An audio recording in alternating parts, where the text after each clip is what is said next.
propose qu'on commence. Ossane, est-ce que tu m'entends bien?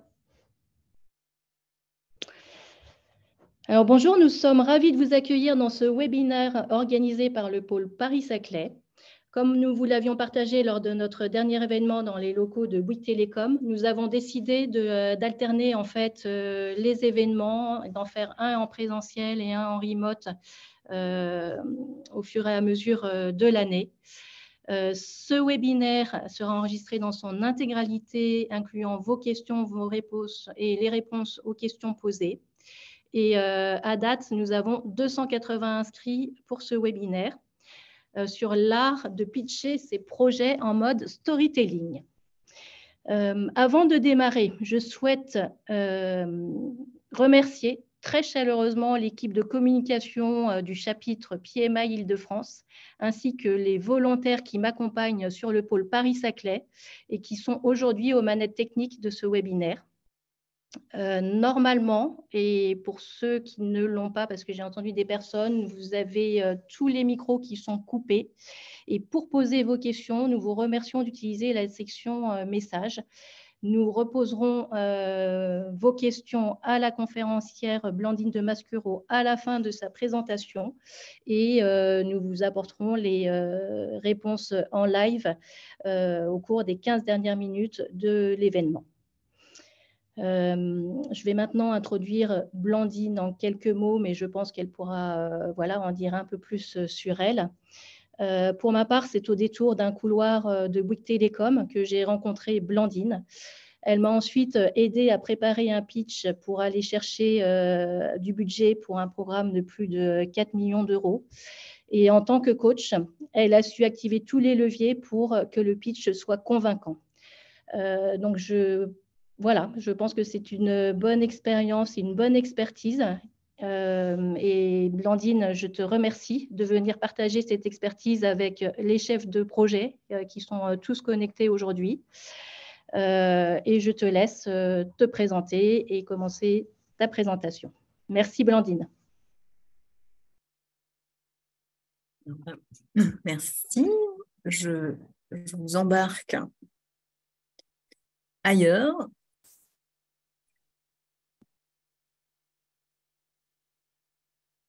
Je ne vais pas vous le faire de façon très classique, je vais plutôt vous raconter ce qui m'est arrivé un jour dans le métro. J'ai une femme qui m'a abordée pour trouver son chemin dans le métro. Et elle me demandait la direction en phonétique, elle ne comprenait pas très bien et elle cherchait surtout des couleurs. Et donc, je me suis demandé pourquoi cette dame me demandait des couleurs. Et j'ai fini par comprendre qu'en fait, elle ne savait pas lire, elle ne savait pas écrire.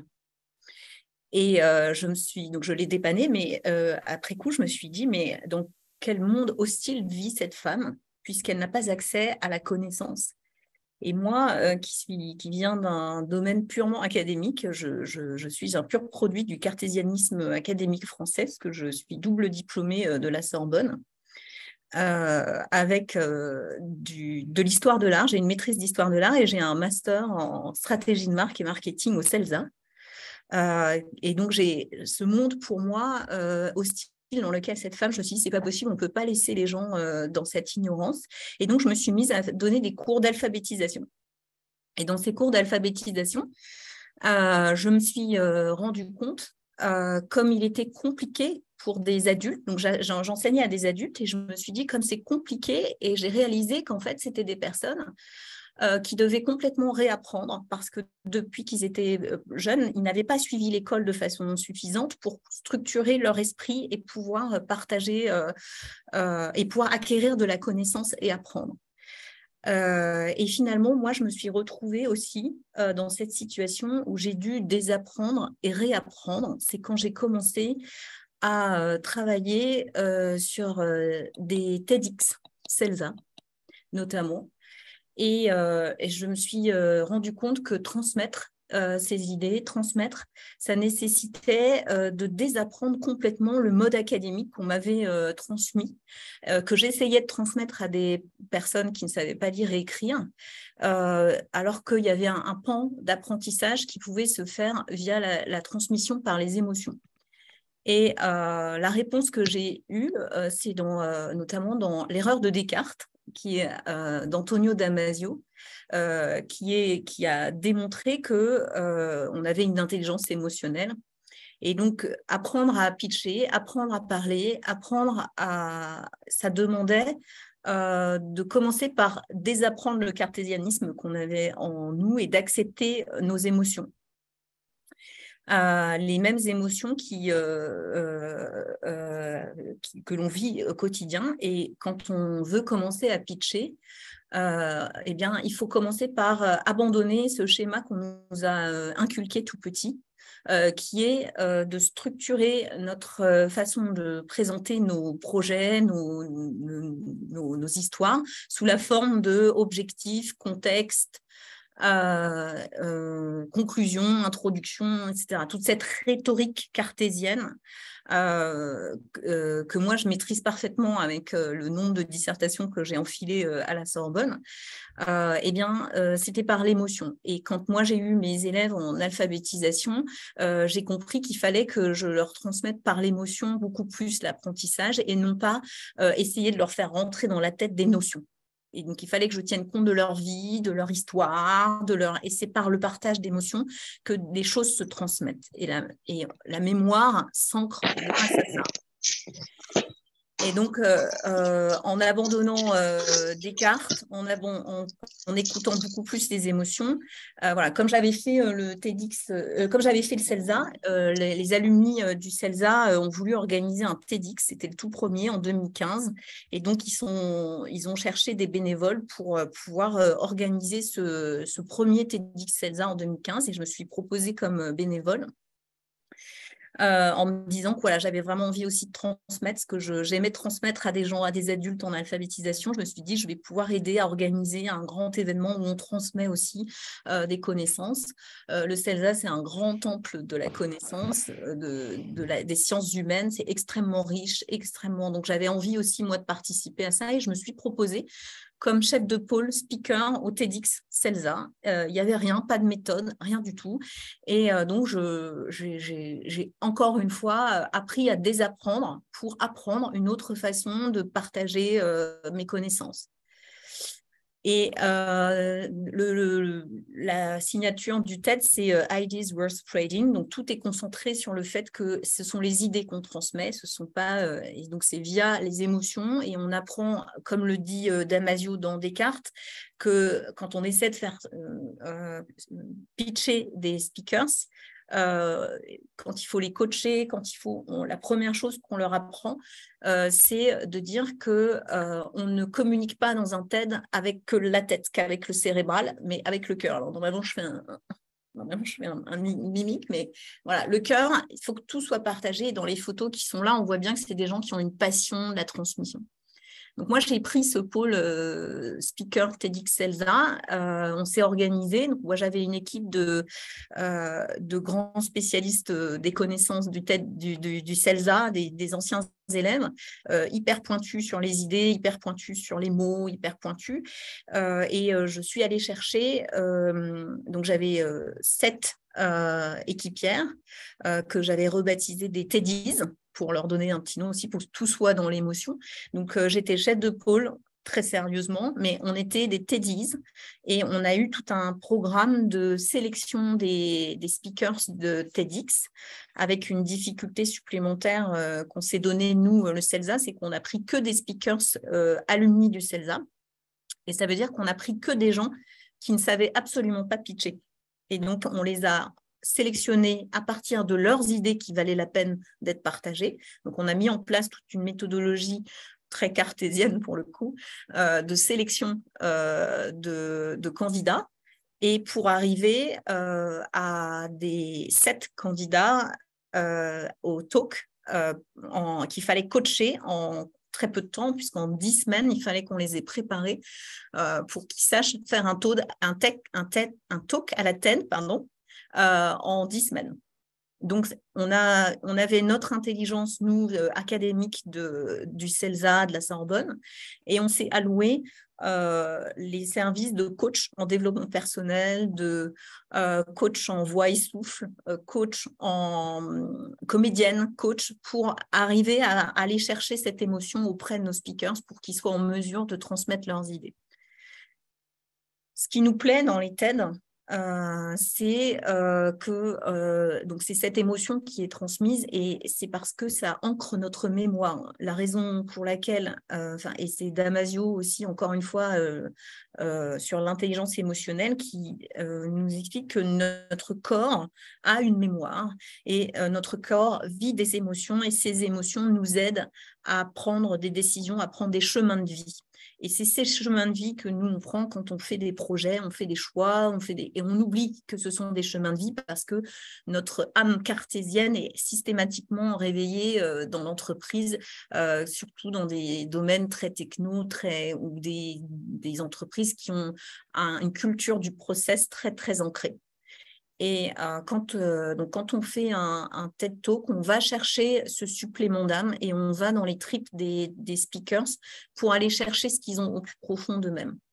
Et ces émotions-là vont faire que petit à petit, dans le TED Talk, on va garder la mémoire du message qui est passé, on va garder la mémoire de ces idées qui valent la peine d'être transmises. Donc voilà, j'ai eu le plaisir, moi, donc j'avais mes TEDx, et en plus j'ai eu le plaisir d'accompagner 14 TED Talks qui sont accessibles aujourd'hui sur YouTube. Et donc cette expérience a été une expérience humaine incroyable pour moi. J'ai appris plus sur moi en 10 semaines que quasiment toute ma scolarité, rien qu'en contact et en transmission avec les speakers qu'on préparait. Alors, ce n'est pas 14 d'un coup, hein, c'était 7 en 2015, 7 en 2016. Et donc, ça m'a permis de me renforcer dans cette connaissance de l'art de pitcher en storytelling que je partage avec vous aujourd'hui. J'ai importé ça chez Bouygues Télécom avec un lab d'innovation que j'ai créé, où on a pris des managers et on leur a offert la liberté de pouvoir tester une idée qui, pour eux, avait un potentiel de business à partir d'une idée orientée client. Et nous, on apportait des méthodes de start-up, design thinking, lean start-up, pour mettre cette idée sur les rails de son plus fort potentiel business. Et on a pitché les projets chez Bouygues Télécom avec beaucoup d'émotion, parce qu'on les a fait façon TED Talk. On a mis en émoi 550 managers réunis chez Bouygues Télécom avec un taux de satisfaction de la séance à 97%, à tel point que même un certain nombre de managers, au bout d'un moment, disaient c'est trop d'émotions, en fait, pourquoi est-ce qu'on communique comme ça et on ne revient pas à quelque chose de plus rationnel.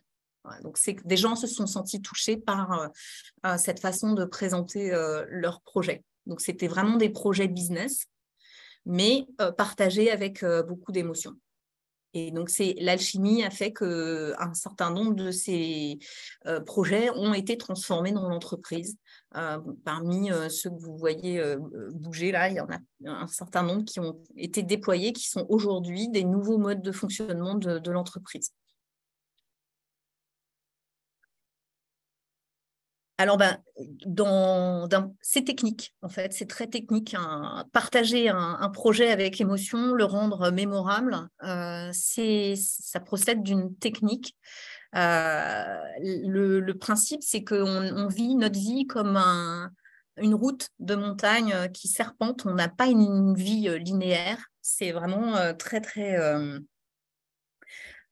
sinueux. Et donc, quand on partage une expérience, on va pas passer notre temps à raconter l'histoire de faire du storytelling. C'est pas raconter tous les lacets de la route qu'on a suivie.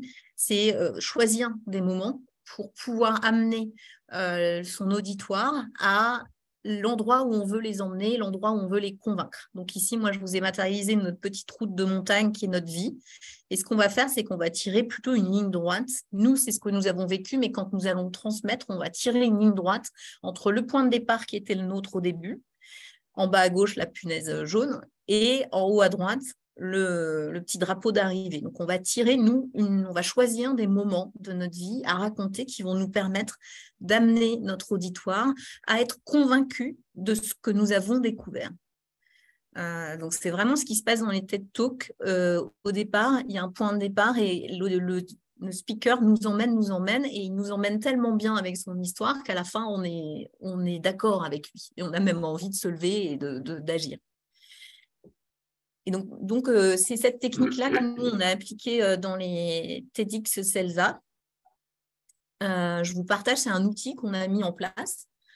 Cet outil, il est basé sur ce principe ascensionnel où moi j'avais rencontré dans le réseau TEDx CELSA, il y a beaucoup TEDx tout court, il y a beaucoup d'entraide et moi j'avais rencontré celui qui dirigeait le TEDx Vaugirard Road, qui était un psychologue, et il m'avait dit comme je savais pas faire les TED Talks au départ, il m'avait dit en fait ce qu'il faut c'est que tu amènes tes speakers en dehors de leur zone de confort. Et il m'avait fait ce dessin où il m'avait montré un carré en haut à droite de la feuille en disant c'est là que tu dois les emmener, tu dois les faire sortir leur tripes et tu dois aller chercher là-dedans pour qu'ils ne soient pas en train de te dérouler quelque chose de classique. Il faut vraiment aller les chercher au fond d'eux-mêmes. Et donc, j'ai pris son geste de son outil. Je me suis servi du geste qu'il avait de partir en bas de la feuille et remonter à droite. Et j'ai pris son geste et j'ai construit cet outil pour réussir à modéliser les talks de TED. Et donc, j'ai appelé ça la clé magique. Il m'a dit, c'est là où la magie opère. Donc, j'ai appelé ça la clé magique. Et c'est l'endroit où on veut emmener tout l'auditoire. C'est le message clé. S'il n'y avait qu'un seul message qu'on devrait retenir, ce serait celui-là à la fin. Nous, on s'est amusé à le faire aussi avec nos speakers en format tweet. On leur a dit tweet 244 caractères, 144 caractères. Votre idée clé, elle doit tenir dans une petite phrase, un concentré de mots dans lequel toute la magie de votre idée se trouve. Et donc ça, c'est la première étape qu'on fait avec eux. Et quand moi, j'accompagne des speakers aussi, c'est ce que je fais. Je dis, quelle est cette clé magique qu'il faut. Et on passe pas mal de temps à essayer de la cerner pour arriver à bien la formuler avec une idée forte à l'intérieur.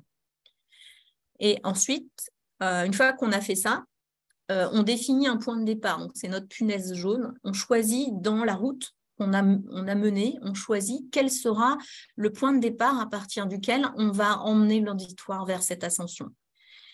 Et ce point de départ, c'est un point qui est partagé entre tout l'auditoire. C'est un moment clé dans la présentation où le speaker on dit qu'il a 8 secondes pour embarquer son auditoire. Donc, c'est à ce moment-là qu'il faut qu'on aligne tout le monde dans la salle. Donc, ce point de départ, c'est une idée, c'est quelque chose qui est partagé par l'ensemble des gens qui sont présents, qui nous relient les uns aux autres et qui fait qu'on va tous faire le voyage ensemble. Donc, il y a différents... Alors, il y en a un qui est un grand classique du TED. C'est au début, il y a le speaker qui demande dans la salle de lever la main. Il pose une question et il dit qui dans cette salle est entrepreneur. Et donc, il y a des gens qui lèvent la main. Et le fait que tout le monde lève sa main en même temps, les gens se voient, s'observent dans la salle et comprennent qu'ils partagent quelque chose de commun. Et donc, ça, c'est un grand classique du TED, mais il y en a d'autres.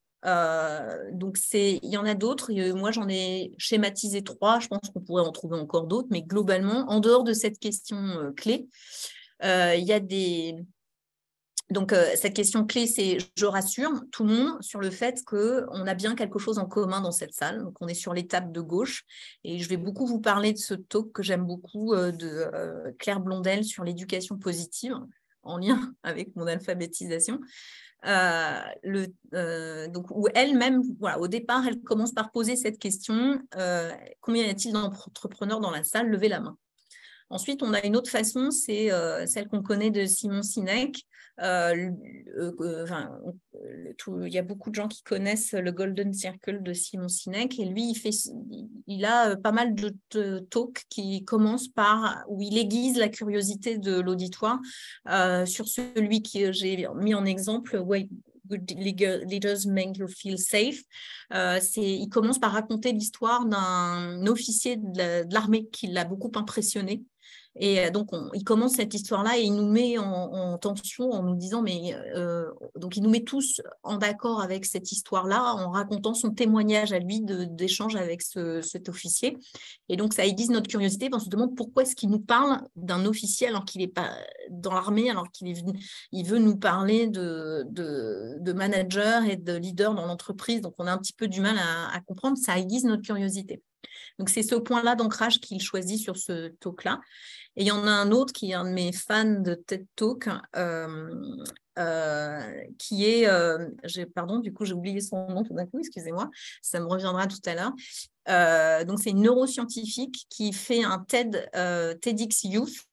Donc, c'est que des adolescents qui sont dans la salle.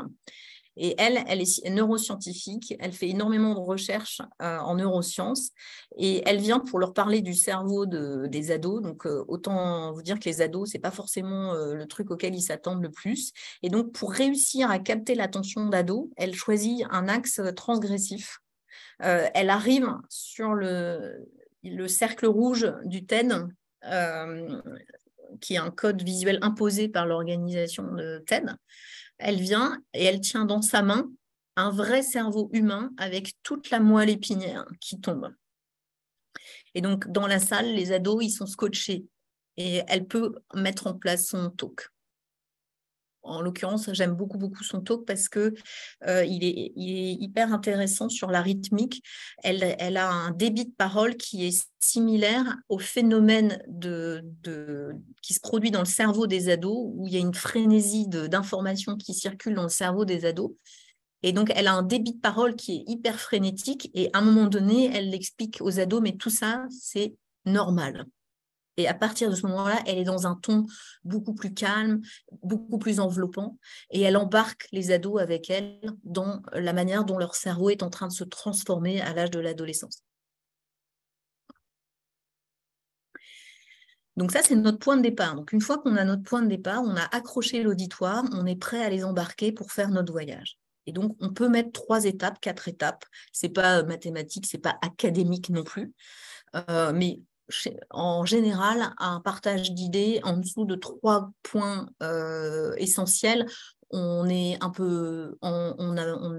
un peu minimisé la transmission de connaissances. Et au-delà de 4, on commence à avoir des esprits qui suivent moins s'ils ont moins l'habitude de manipuler des concepts notamment. Donc 3, c'est l'idéal, mais ce n'est pas mathématique, donc on peut se donner de la liberté sur ce schéma-là. Mais ce qui compte, c'est qu'on va faire franchir les étapes une à une, nos cols de notre route. On va les franchir un par un pour amener notre auditoire à notre clé magique. Donc, c'est vous qui choisissez. Et le principe du storytelling, c'est de raconter une histoire. Donc, ce n'est pas tout dévoiler dès le départ. Donc, ça ne sert à rien dans le fait d'abandonner le côté prédéfini de la structure rhétorique cartésienne de intro. Je vais vous parler de ça et je vais vous dire tout ça. On abandonne parce qu'une fois que si jamais vous dites ça, vous annoncez votre plan, vous annoncez de quoi vous avez parlé, on n'a plus besoin de vous écouter, on a compris ce que vous vouliez dire. Donc, ce n'est plus la peine, on peut partir. Ou alors, en tout cas, quand vous êtes dans une salle, votre auditoire, il va fermer ses écoutilles parce qu'il sait déjà où vous allez l'emmener. Donc, plutôt que de faire ça, on se le fait comme au cinéma, comme dans un film. Si on vous raconte la fin du film avant la fin, vous êtes déçus. Donc là, on met en tension volontairement l'auditoire en se disant « je ne vais pas tout de suite leur donner le résultat de ce que je veux leur dire. Je vais commencer par du suspense ». Donc, on choisit ces étapes de manière à ce que ce ne soit vraiment qu'au moment de la clé magique qu'on dévoile le pourquoi on s'est réunis et le pourquoi on partage ce qu'on est en train de partager aujourd'hui. Et une fois que cette clé magique est atteinte, il y a une invitation à l'action. À partir du moment où on a convaincu l'auditoire de quelque chose, on ne va pas le laisser comme ça sur sa faim, et on va profiter de la force de conviction qu'on a mobilisée lors de ce pitch en invitant à l'action. Donc, l'invitation à l'action, ce n'est pas forcément une action véritablement à réaliser. Dans les TED Talks, souvent à la fin, ils vous demandent de penser différemment, de porter un regard différent sur le monde. Voilà, ça peut être quelque chose de très très simple, de changer d'avis, voilà. Moi j'avais accompagné dans les TEDx CELSA, j'avais accompagné une personne dans un fauteuil roulant. Elle avait l'idée, c'était pour elle de faire prendre conscience qu'il y a des marches dans la vie du monde valide qui sont bloquantes pour les gens qui sont en fauteuil roulant. Et donc, son invitation à l'action, c'était de demander aux gens d'arrêter de faire comme si ça n'existait pas, les marches. Les marches existent et elles bloquent un certain nombre de personnes. Et c'était hyper intéressant de travailler avec elle, puisque c'est en travaillant en discutant avec elle, en comprenant ce qu'elle vivait au quotidien, on a échangé ensemble sur le fait que les marches, on a pris conscience toutes les deux que les marches étaient quelque chose qui, pour moi, la marche me faisait avancer, mais elle, ça l'arrêtait, ça la stoppait. Et donc, on a construit tout son talk autour des marches qu'elle rencontrait dans la vie, qui l'empêchaient d'avancer. Et à la fin, avec cette invitation de arrêter de faire semblant que les marches n'existent pas. Donc, on fait une invitation à l'action et on ferme son talk, on ne remercie pas. Souvent, on est tenté de dire merci à la fin d'une présentation, d'un pitch, mais en réalité, on ne doit pas dire merci, parce que le merci, c'est l'auditoire, c'est nous qui vous écoutons, qui devons vous remercier, c'est vous qui êtes venus partager, c'est vous qui vous êtes exposé au stress du pitch, donc c'est nous qui devons vous remercier d'avoir cette générosité de partager vos idées avec nous, de partager votre projet. Donc, c'est pas vous qui remerciez, mais par contre, il y a quand nous, on a pris l'habitude de dire merci à la fin d'une présentation, c'est parce qu'en fait, on a envie de dire aux gens, bon, ben voilà, j'ai terminé de parler.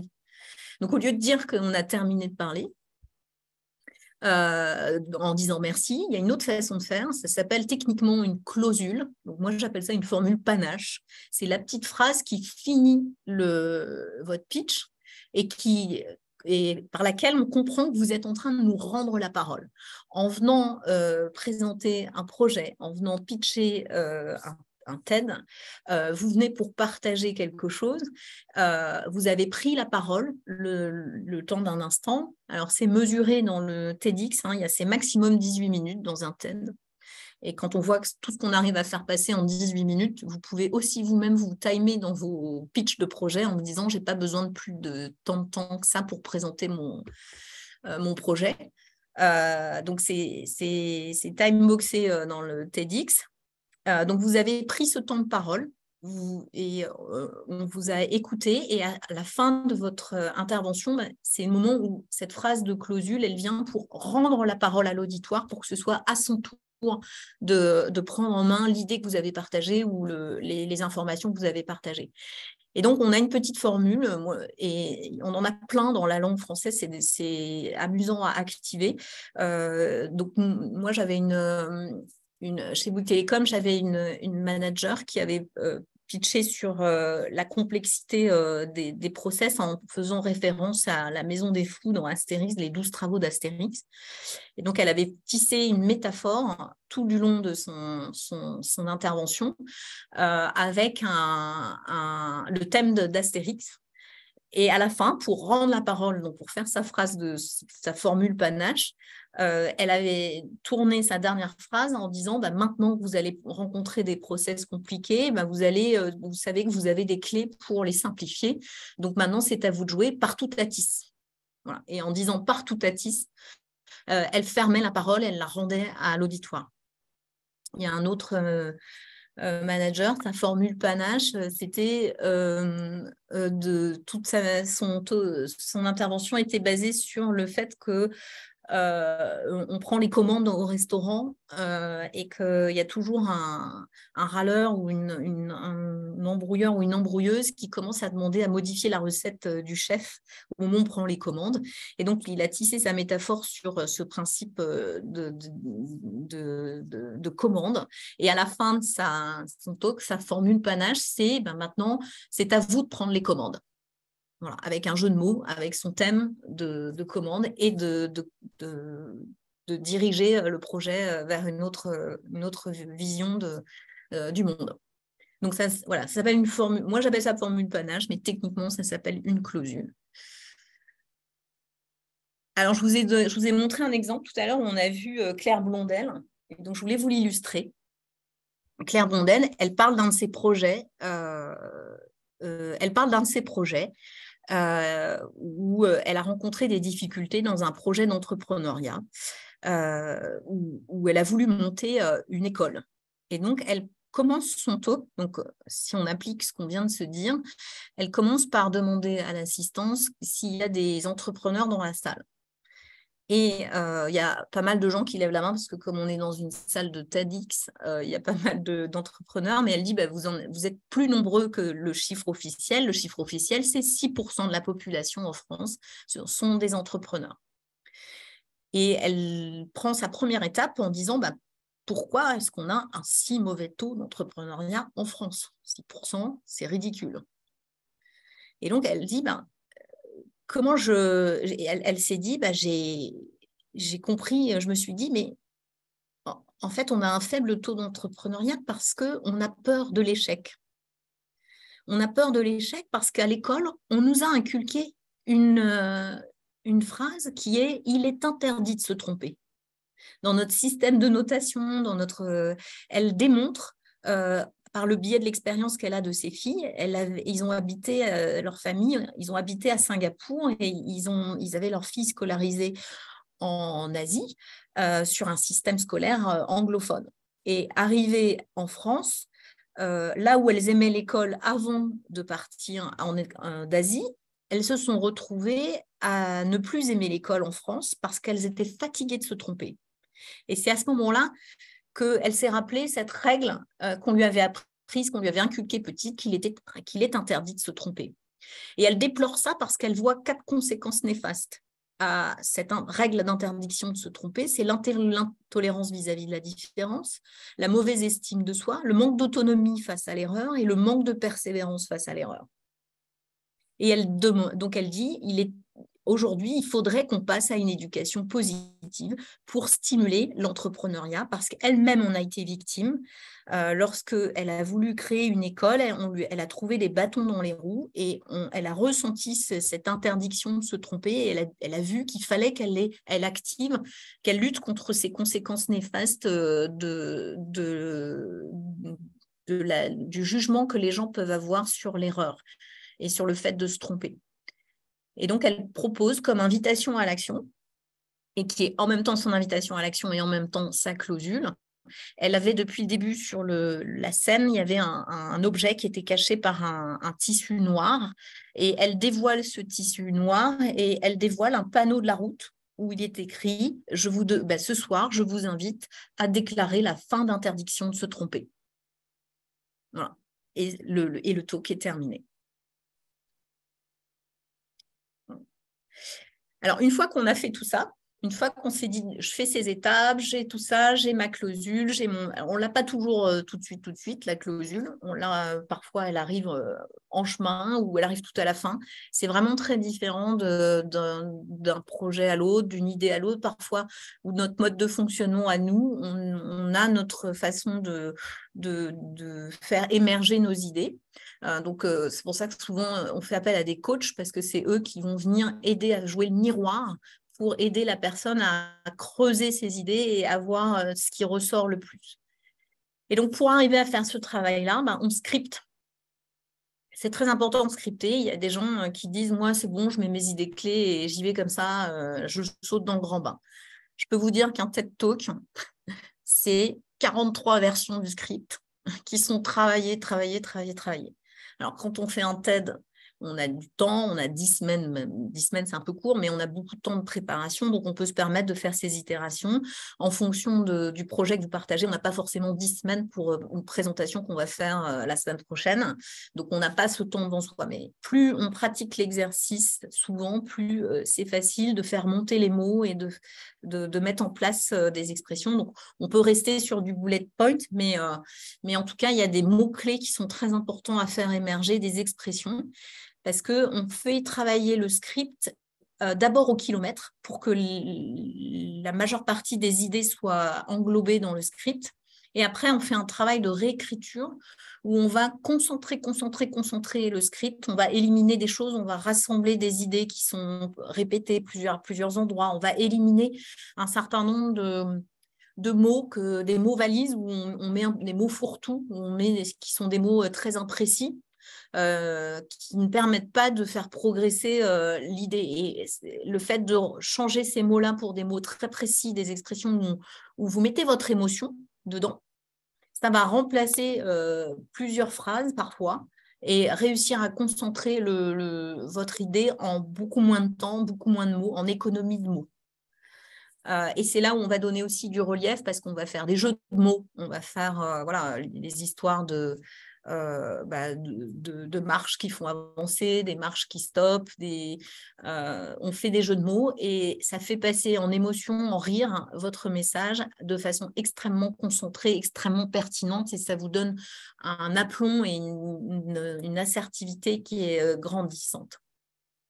Donc, on scripte. Donc, plus vous jouez votre vie sur un pitch, plus il faut le travailler. Et plus il est concentré. Après, si c'est des projets un peu moins emblématiques, c'est l'occasion de s'entraîner sans enjeu, sans avoir de pression de l'enjeu. Là, ce que moi, je vous ai montré, c'est une partition de Paganini où on voit à la fois l'émotion qu'il a mise dedans, la main qui tremble, la musique qui bat, son rythme. Il y a des ratures, il y a des choses. Un script, c'est ça. C'est un travail de modélisation, de travail avec et on écrit à l'encre de son cœur. Donc, c'est pas une écriture littéraire, c'est pas, on ne demande pas une écriture façon comme moi, on m'a appris dissertation à la Sorbonne. On écrit en langage oral et on capte le langage oral. Et après, on va simplement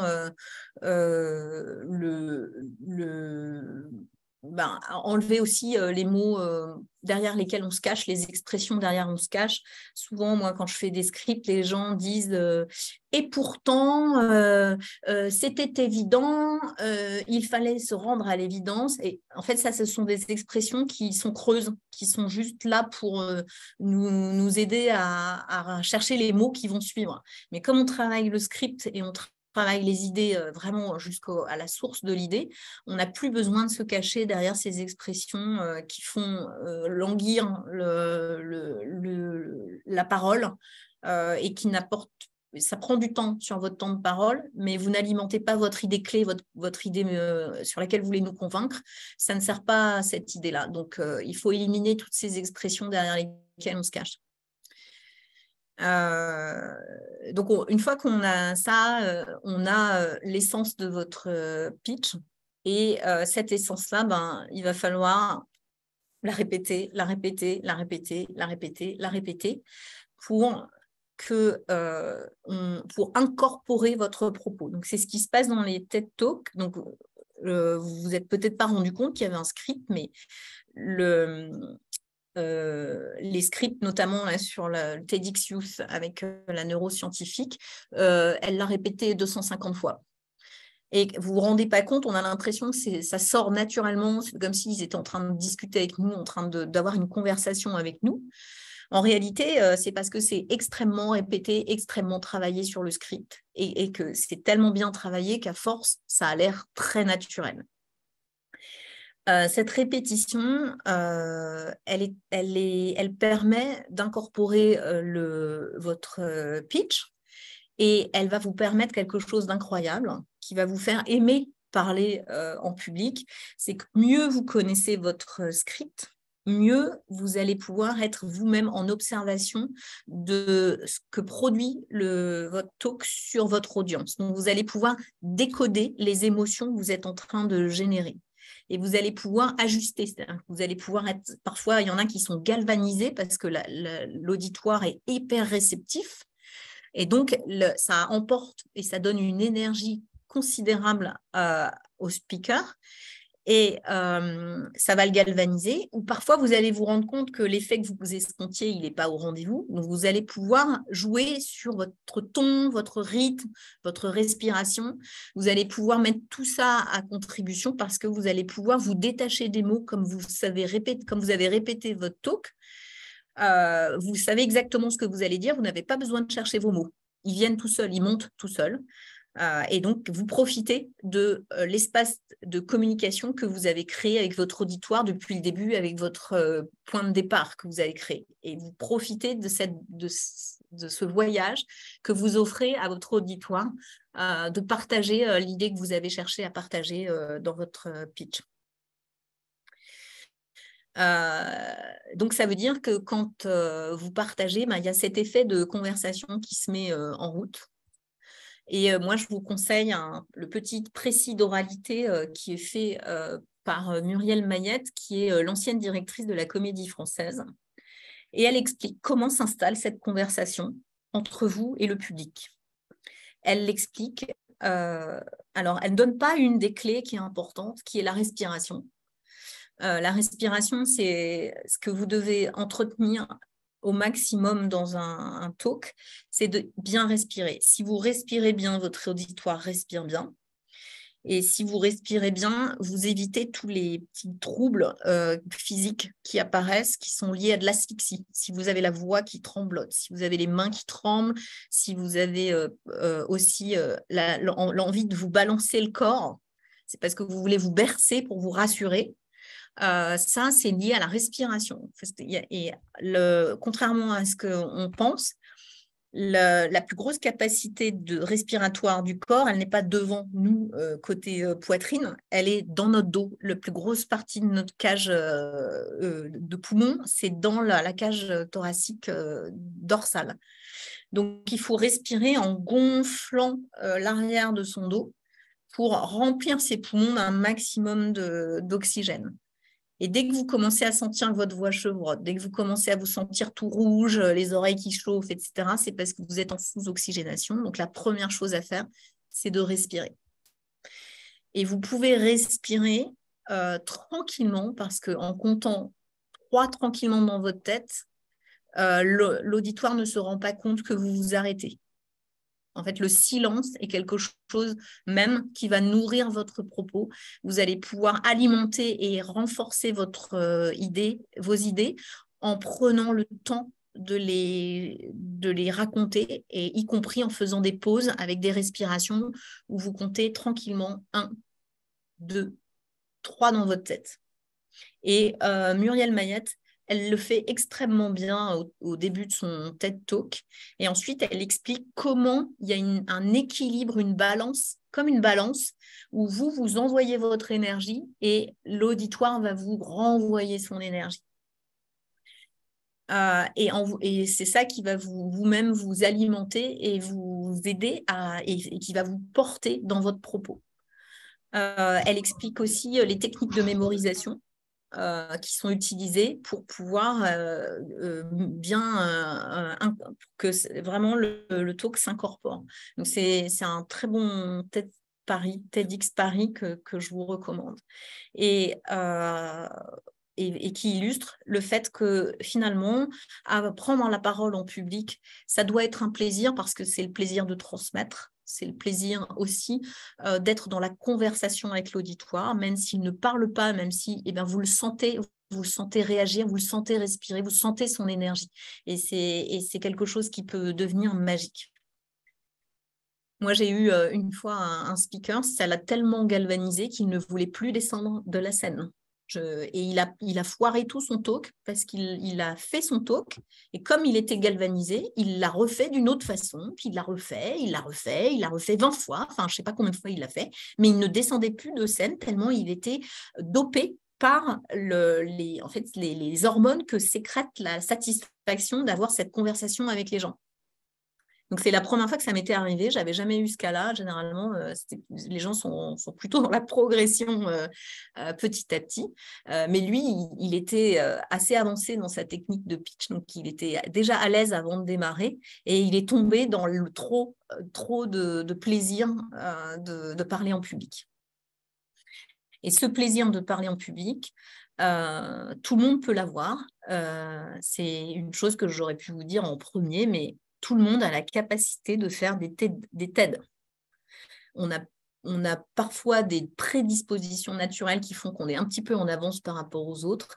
Mais mon expérience, moi, de TEDx, où on a pris des gens qui ne savaient absolument pas faire du storytelling en TED, on les a embarqués avec nous, on les a aidés, on les a accompagnés, on les a bichonnés, on les a chouchoutés. Et à l'arrivée, hop, ça fait un TEDx Talk en 10 semaines. Donc, tout le monde a cette capacité. Il n'y a pas d'impossibilité, ça n'existe pas. Nous avons notre outil de communication qui est la voix, la parole, les mots. Nous, on le possède depuis tout petit. C'est plutôt qu'on nous a désappris à le faire.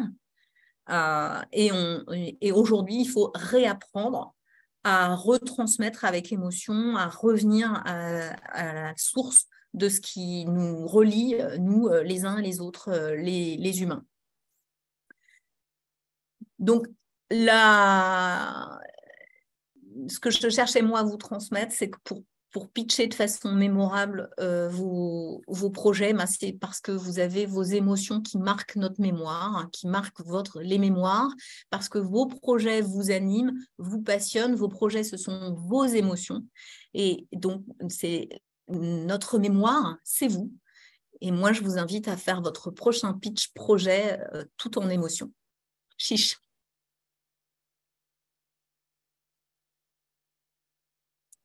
Merci beaucoup. Merci à Blandine pour cette présentation. J'ai vu qu'il y avait quand même pas mal de questions. Déjà, grand bravo Blandine, merci. Et je pense qu'on peut commencer par les questions qui sont arrivées pendant la présentation. La première question nous vient de Fatia, qui nous demande en fait, donc je vais combiner les deux parce que c'est un peu la même chose, Fatia et puis Sylvain. Ils veulent savoir en fait, est-ce qu'on a besoin d'un support visuel quand on fait un pitch? Non. La réponse, c'est non. En fait, la réponse, si c'est vous qui êtes l'émotion, si c'est vous qui transmettez, il n'y a pas besoin de support. Nous, et même moi, j'ai cette expérience des deux TED que j'ai préparés, le 2015 et le 2016. 2015, on avait interdit les slides. Et ça s'est super bien passé. Le deuxième, on a un peu cédé, on surfait sur le succès de 2015.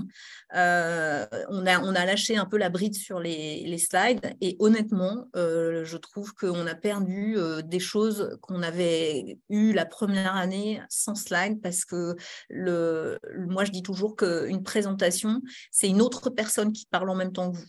Donc, vous faites cet effort de vous connecter à l'audience, vous faites cette petite approche, vous cherchez une façon d'embarquer dans les 8 premières secondes votre auditoire, et puis tout d'un coup, vous allumez un écran, et là, vous demandez à des gens d'écouter à la fois l'écran que vous êtes en train de projeter et vous-même. Donc, autant concentrer tout sur vous, et on est capable de transmettre énormément de choses dans la voix, dans le langage non corporel. On le fait naturellement quand on discute avec des gens, on utilise notre gestuelle. Et on a aussi des exemples, moi j'utilise toujours l'exemple du mime. Le mime, c'est quand même la personne qui n'a ni slide et pas de voix pour transmettre quelque chose. Et c'est incroyable le fait de mimer avec une grande intensité d'émotion. On voit ce que le mime est en train de mimer, on le voit. Donc, on n'a pas besoin de slide. Merci. La prochaine question, la deuxième question, c'est est-ce qu'il y a des points de vigilance ou des conseils que tu préconises lorsqu'on fait le talk, le pitch en visio? Alors, en visio, du coup, moi, j'ai mis des slides pour le coup. En vidéo, moi, pour moi, c'est la même chose, sauf que on est un peu privé de notre langage corporel quand même. Donc, c'est la voix qui va faire passer beaucoup de choses. Donc, il faut pas, pour le coup, il faut bien respirer. Il faut bien mettre de l'énergie dans la façon de parler. Il ne faut pas hésiter à envoyer de l'énergie dans l'écran. Mais sinon, je ne vois pas de différence. Merci. Il y a Soraya et Lamine qui se posaient quelques questions, c'est-à-dire parfois on sent qu'on perd son auditoire, on sent un peu de stress et on sent aussi qu'on commence à avoir des trous de mémoire. Quelles sont les différentes techniques que tu peux préconiser pour ramener et revenir finalement dans son pitch? Alors, le fait de perdre l'auditoire, ça peut. Il y a des choses qu'il ne faut pas prendre pour soi. Parce que parfois, il y a des gens qui sont distraits par des contraintes, donc ça ne vient pas de soi. Donc, le réflexe de se dire « mince, c'est de ma faute », ce n'est pas forcément le bon réflexe. Par contre, se dire, repasser en revue sa respiration, parce qu'il y a des gens qui sont peut-être un peu… en fait, comme quand vous respirez, c'est votre respiration, c'est la respiration de l'auditoire. Donc, quand il y a des gens qui ne respirent pas, quand ils parlent, quand les speakers qui ne respirent pas empêchent l'auditoire de respirer. Donc, l'auditoire va avoir à un moment donné un rejet parce qu'ils vont avoir besoin de respirer. Donc, ça les bloque. Donc, ils vont décrocher potentiellement. Donc, il faut repenser à sa respiration. Il faut essayer de moduler la voix. Donc, ça, c'est quand vous préparez votre intervention. Il faut que vous sachiez aussi à quel moment vous remettez de l'énergie dans votre propos ou vous mettez un mot fort qui continue d'animer l'assistance. Et alors, une technique aussi que moi, sur laquelle je titille beaucoup mes speakers, c'est des attaques de phrases directes. C'est au lieu de commencer sa phrase avec des mots cachés, les mots valises, c'est directement attaquer et pas s'embêter. Ce que je disais au début, c'est de désapprendre ce qu'on nous a appris de très classique. On a le droit de faire des phrases qui n'ont pas de verbe, pas de complément, pas de COD. On a le droit de faire des énumérations, on a le droit de faire tout ce qu'on veut. En fait, on a le droit d'utiliser tout ce que le langage permet de faire sans se fixer des règles et faire des attaques directes, mettre des répétitions, pardon, j'ai perdu le mot. Enchaîner des mots en cascade, ça va vraiment dépendre de ce que vous transmettez et ça va mettre du relief. Des énumérations les unes derrière les autres, ça peut marcher pour récupérer l'auditoire. Et après, quand on a des trous de mémoire, c'est pas grave.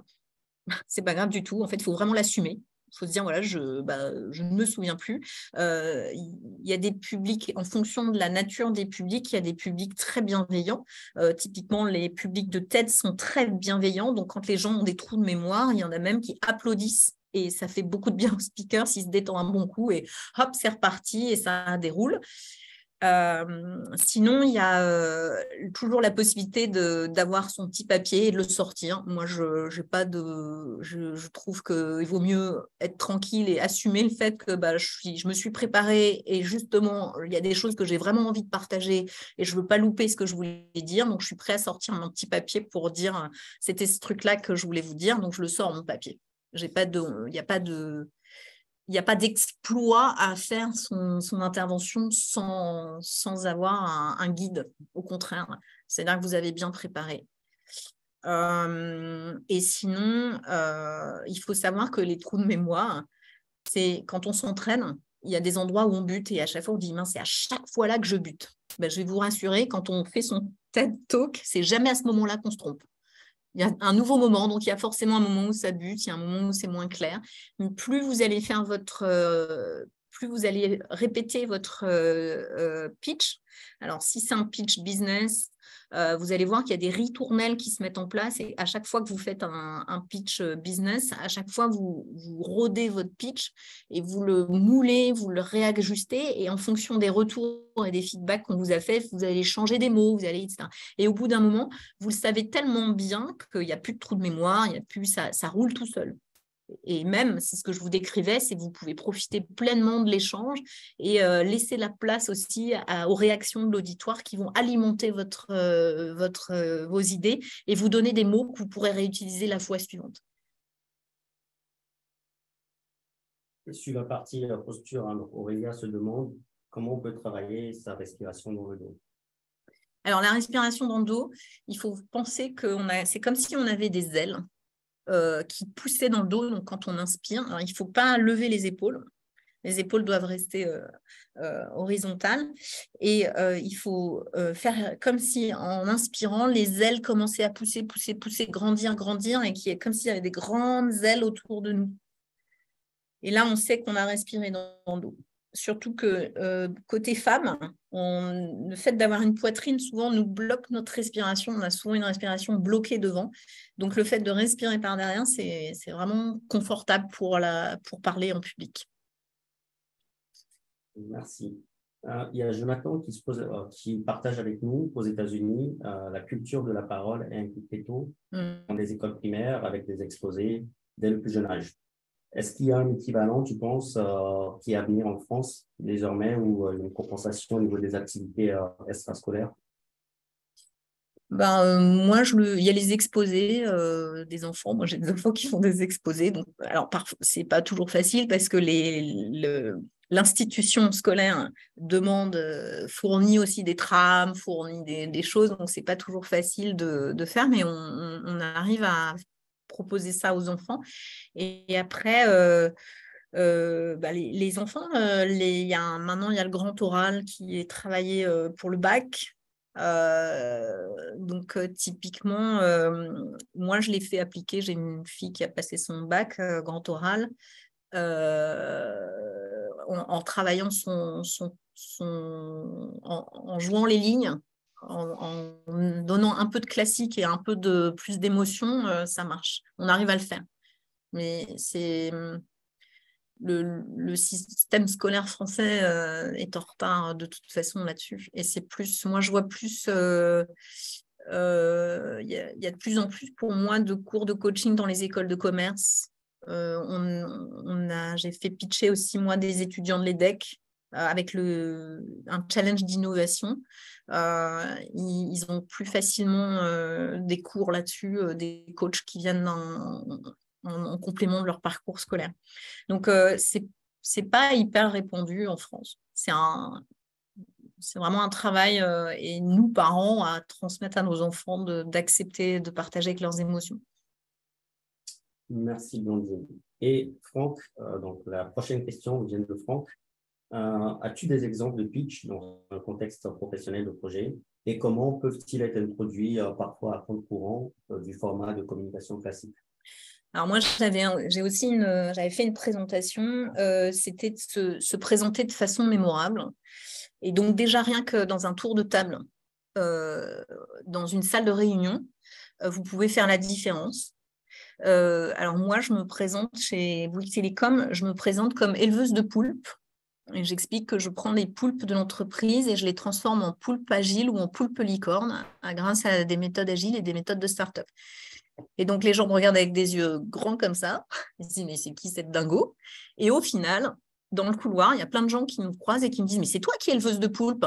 Donc, ils s'en souviennent. Donc, je peux vous dire que le fait de se présenter en ayant une façon décalée de se présenter, ça permet déjà de transmettre des choses sur vous, sur votre personnalité. Alors, faut que ce soit collé sur votre personnalité parce qu'il faut que ce soit authentique. L'idée, c'est pas d'arriver avec un artifice et de dire je vous dis pas que le poulpe, tout le monde peut le jouer. Voilà, moi, le poulpe, il me va bien.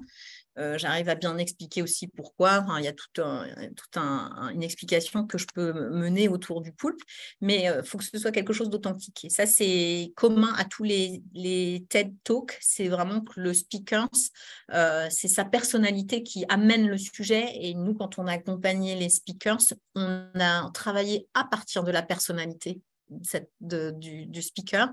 Et il n'y a pas de TED Talk pareil parce que c'est très authentique. Et donc, il y a ce petit exercice que vous pouvez faire, c'est scripter votre façon de vous présenter dans une réunion en tour de table. Et il faut au départ, faut se lancer parce que comme tout le monde se présente de façon classique, faut quand même oser.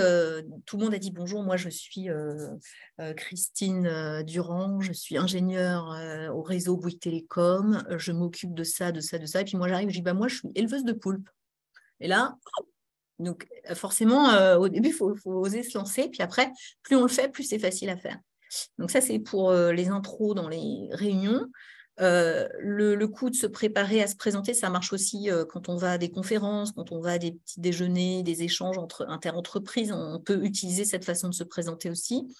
Alors les pitchs, ça peut être quand on présente un nouveau projet et un concept de projet où on ne sait pas encore trop bien où on va et on utilise le talk avec des métaphores imagées pour dire c'est comme moi j'avais un speaker, il disait c'est un peu comme si on allait acheter sa voiture et qu'on n'avait pas les roues avec la voiture. Et hop, tout d'un coup, l'auditoire, il dit ah oui, c'est vrai que c'est un peu con. Et donc là, hop, la métaphore pour quelque chose de nouveau, un concept, ça fonctionne très bien. Donc, ça peut marcher en 3 minutes, en 1 minute, en 3 minutes, en 7 minutes, en 18 minutes. Il y a donc des projets innovants, ça arrive. Nous, on a fait ça aussi en onboarding RH pour faire travailler ensemble des gens qui arrivent dans l'entreprise et qui créent un petit projet rapidos et qui le communiquent au reste de l'assistance. Pour moi, il y a des rétex aussi. Où on peut très bien faire un rétex en prenant une métaphore aussi. Enfin, moi, j'aime bien tisser les TED avec des thématiques où on tisse la métaphore. Mais on peut très bien faire un retour d'expérience. Pareil, enfin, ça marche dans tous les cas, ça marche. Et moi, je l'utilise. Alors, c'est pas du speak, c'est pas du talk, c'est pas du truc, mais du partage d'émotions. Moi, je le fais en sortie de réunion. Je partage mes émotions. En fait, je dis à la fin d'une réunion, moi, je suis drôlement contente d'avoir participé à cette réunion parce que j'ai senti une belle énergie ici, j'ai senti des gens motivés. Ça me fait vraiment plaisir de travailler avec des gens comme ça. Ça m'aide dans mon quotidien. Alors, au début, les gens, ils trouvent ça bizarre. Et puis, ils ressentent ils ont le fait que quelqu'un leur dise quelque chose d'agréable, leur fasse un feedback très agréable. Ça leur fait du bien et ils le ressentent physiquement. Et à ce moment-là, il y a un truc qui se passe. Les gens se disent « Ah bah ouais, c'est vrai, on a eu une bonne réunion, c'est vrai. » Et donc, ça met de l'énergie aussi, ça refait monter la jauge d'énergie d'une équipe. Il y a d'autres... voilà, on peut le faire à chaque fois. Je pense qu'il n'y a pas de limite. Il n'y a pas de limite. Et alors, potentiellement, la limite que je verrais, c'est des pitchs d'investisseurs, par exemple.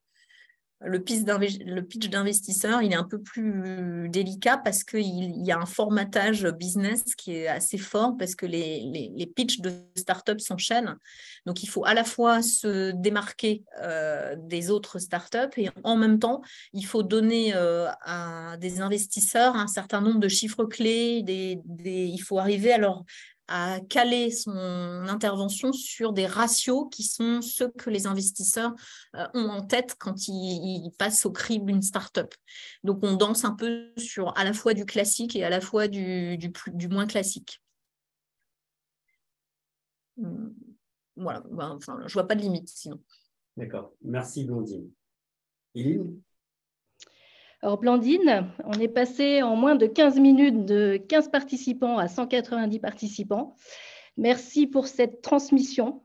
qui, autant je parle pour moi, m'a autant oxygéné que les plantes qui sont dans ton fond d'écran. Donc voilà, c'était très bien de les garder. Je vais faire un petit rappel sur la logistique au sein, si tu veux partager le code PDU pour ceux qui sont certifiés PMP. N'hésitez pas à faire votre autodéclaration pour avoir votre PDU. Et on a enregistré cet événement, donc on vous tiendra au courant pour que vous puissiez avoir accès au replay. Et je vais faire un petit appel parce que maintenant que vous avez tous les outils, tu as eu beaucoup de messages de remerciements sur les outils que tu nous as transmis, Blandine, pendant cette conférence.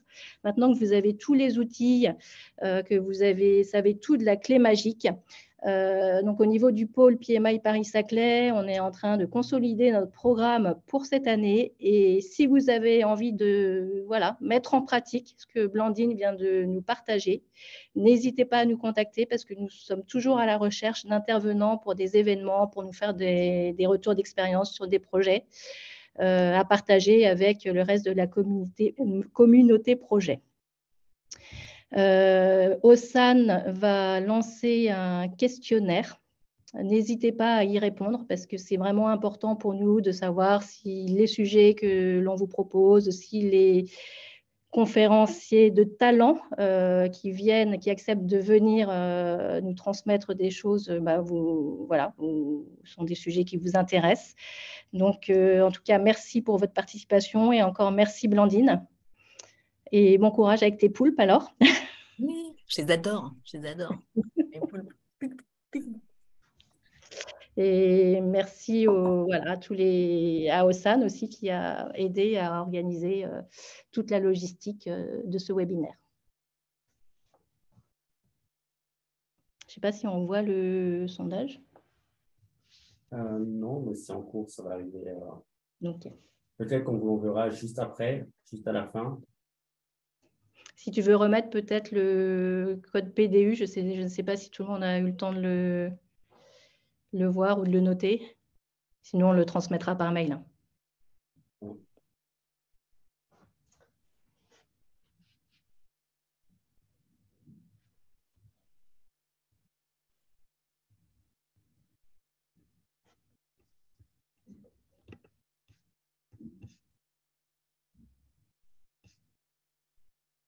Merci à tout le monde. Moi, je suis dispo. Vous pouvez me contacter sur LinkedIn s'il y a d'autres questions auxquelles on n'a pas répondu. Vous pouvez, n'hésitez pas à m'inviter en contact. Super. Merci beaucoup, Blandine. Merci pour ta disponibilité. Et puis, pour le sondage, on vous l'enverra juste après par mail. Merci d'y répondre, comme l'a précisé Yli. Ça nous permettra aussi de pouvoir nous améliorer pour les prochains webinaires et conférences. J'ai des poulpes qui se sont réveillés là.